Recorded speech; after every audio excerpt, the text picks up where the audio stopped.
बोलला तरी तुमची बॉडी लँग्वेज आहे ना, तुम्ही बोलायच्या अगोदर दुसऱ्याला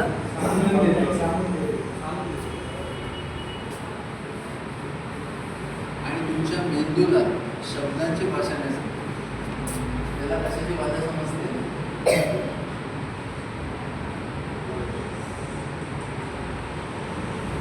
म्हणून आपल्याला लहानपणी काय शिकवतात?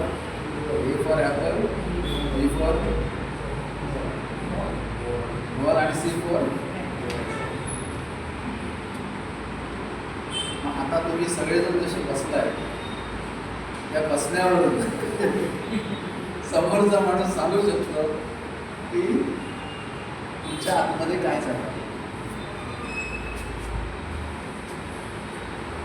आणि तुमची बॉडी लँग्वेज तुम्ही काही सेकंदच पकडून ठेवू शकता. म्हणजे समजा तुम्ही ठरवलं तुम्ही असा दाखवतो, मी असा आहे, पण थोडा वेळ ना तुम्ही नॅचरल मोडमध्ये येणार. आणि बॉडी लँग्वेज जेव्हा एखादा माणूस तुमच्याकडे बघतो तेव्हा त्याच्या डोळ्यामधून तुमची बॉडी लँग्वेज त्याच्या आतमध्ये जाऊन बसते.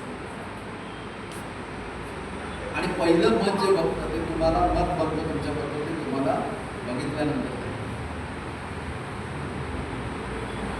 बॉडी सो बॉडी लँग्वेज महत्वाची आहे. त्याच्यानंतर काय येतं? Voice tone. व्हॉइस टोन म्हणजे काय? म्हणजे बघा, शब्दांपेक्षाही आवाजामधला चढ उतार.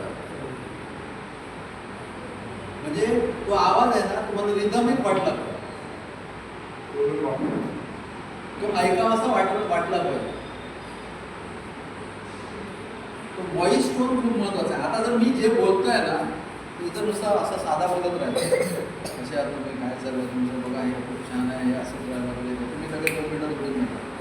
त्या भटजीची मंत्र पुष्पांजली लोक आले. आणि तिसरा आहे शब्दांचं पण महत्व आहे.